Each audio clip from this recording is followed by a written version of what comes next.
MS की examination में हम पेशेंट की इंस्पेक्शन पढ़ रहे थे। इसका एक पार्ट मैंने पहले ही अपलोड किया है, ये सेकंड पार्ट है। तो इंस्पेक्शन में कुछ चीज़ें मैंने आप लोगों को बताई थी, जैसे स्किन में कौन कौन सी चीज़ें हम लोग देखते हैं और पोस्चर में कौन सी देखते हैं। अब मैं आपको बताऊंगी इसकी क्लबिंग का। ठीक है, क्लबिंग क्या होता है कि जो फिंगर्स होती हैं, ठीक है, फॉर एग्जाम्पल ये फिंगर है तो इसकी नेल बेड और ये फिंगर का डिस्टल पार्ट, ये सारा स्वेलिंग हो जाती है और ये राउंडेड शेप में आ जाता है। तो यहाँ पे फिंगर्स की क्लबिंग कहते हैं और ये किस वजह से होती है? क्रोनिक हाइपोजीमिया की वजह से। क्रोनिक हाइपोजीमिया मीन ऑक्सीजन की कमी हो गई है, बहुत लंबे टाइम से कमी है बॉडी में, ऑक्सीजन जो है वो कम है, O2 हमारी डिक्रीज है। तो इसकी वजह से क्या होगा कि इसकी क्लबिंग हो जाएगी डिस्टल फिंगर्स की और नेल्स की। ये किस वजह से होता है? कार्डियो रेस्पिरेटरी प्रॉब्लम्स की वजह से। ठीक है, सीवीएस या आपके रेस्पिरेटरी सिस्टम में कोई इशू है तो उस वजह से। उसके अलावा बोन का देखते हैं, बोन में क्या चेंजेस आ सकती हैं। एक पेशेंट है, ठीक है, फॉर एग्जांपल एक फीमेल आई है और उसने वो फुली ड्रेस्ड है, उसने गाउन पहना हुआ है, तो आप उसको कैसे इंस्पेक्ट करोगे?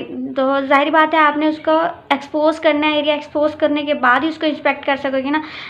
अगर वो नी के इशू के साथ आई है, वो कह रही है मेरे नी में पेन है या फिर लेग्स में पेन है, तो उसे एक प्राइवेट रूम में ले जाएं, उसकी प्राइवेसी का ख्याल रखते हुए आपने उसका एरिया एक्सपोज करके उसको इंस्पेक्ट करना है, देखना है। ठीक है, अब अगर वो कह रही है लेग पेन है मुझे, तो आपने उसकी ये बोन जो होती है ना, एक फॉर एग्जाम्पल यहाँ पे मैंने फीमर बना देती हूँ। ठीक है, ये फीमर है, फीमर के साथ नीचे मीडियल साइड पे टीबिया होती है। ठीक है, यहाँ पे मैं टीबिया बना रही हूँ और यहाँ पे छोटी सी फिबुला, ऐसे रफ सी मैं बना रही हूँ। ठीक है, तो हम लोगों ने, जब वो कह रही है कि मेरी लेग में पेन है, तो लेग में हम लोगों ने उसकी बोन देखनी है। ठीक है, हम देखेंगे अगर ये जो इसकी टीबिया है, टीबिया का फ्रैक्चर हुआ, तो जाहिर बात है बोन की यहाँ पे जो लेग होगी ना, तो लेग की थोड़ी सी अलाइनमेंट ख़राब होगी उसकी।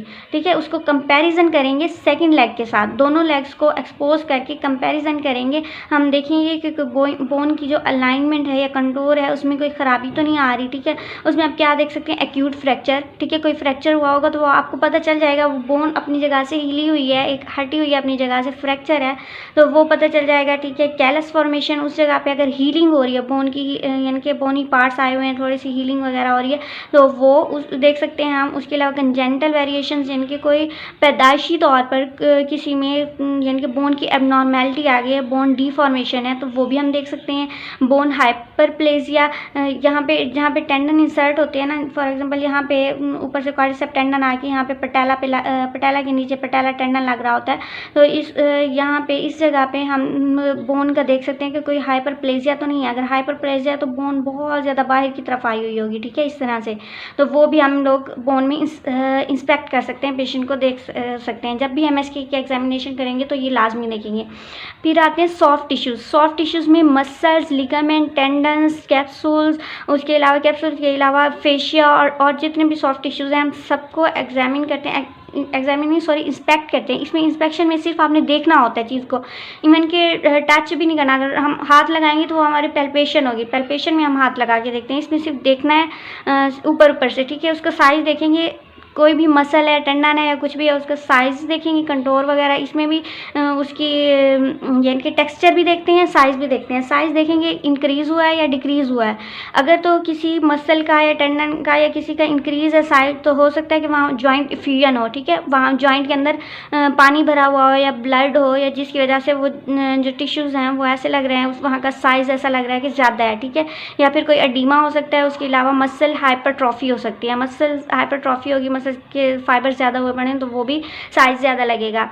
अगर तो साइज़ डिक्रीज़ है तो फिर मसल की एट्रॉफी होगी। ठीक है, इसके अलावा हम लोग सिस्ट का देख सकते हैं, जैसे नी के पीछे बेकर सिस्ट होती है, तो सिस्ट देख सकते हैं, कोई सिस्ट तो नहीं बनी हुई।